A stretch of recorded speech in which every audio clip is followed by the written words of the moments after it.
খান Milton, আপনাকেও ধন্যবাদ জানাচ্ছি।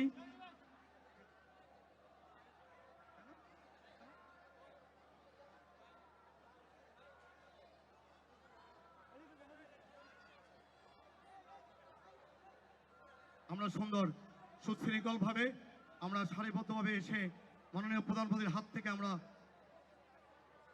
এই শহীদ রাষ্ট্রপতি জিয়াউর রহমানের শাহাদাত বার্ষিকীতে আমরা বস্ত্র নিব।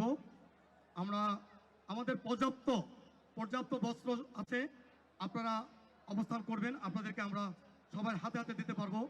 আমাদের এখানে উপস্থিত আছেন গণপ্রজাতন্ত্রী বাংলাদেশ সরকারের মাননীয় স্বরাষ্ট্রমন্ত্রী জনাব সালাউদ্দিন আহমেদ সাহেব, তাকেও আমরা মিরপুর থানা এবং আমাদের মিরপুর অঞ্চলের পক্ষ থেকে ধন্যবাদ অভিনন্দন জানাচ্ছি।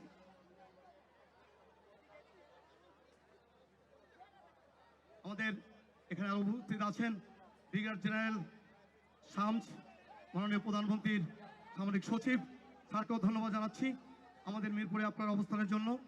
আমাদের মাননীয় প্রতিমন্ত্রী জনাব আমিনুল হক, তার সার্বিক তত্ত্বাবধানে আমাদের ক্রীড়ামন্ত্রীর সার্বিক তত্ত্বাবধানে, আমিনুল হকের তত্ত্বাবধানে ঢাকা মহানগরীর 8টি স্পট যেখানে মাননীয় প্রধানমন্ত্রী যাবেন, ডক্টর মাহাদি আমিন, যিনি আমাদের মিরপুরের গর্ব, মিরপুরের অহংকার, উনি উপস্থিত আছেন।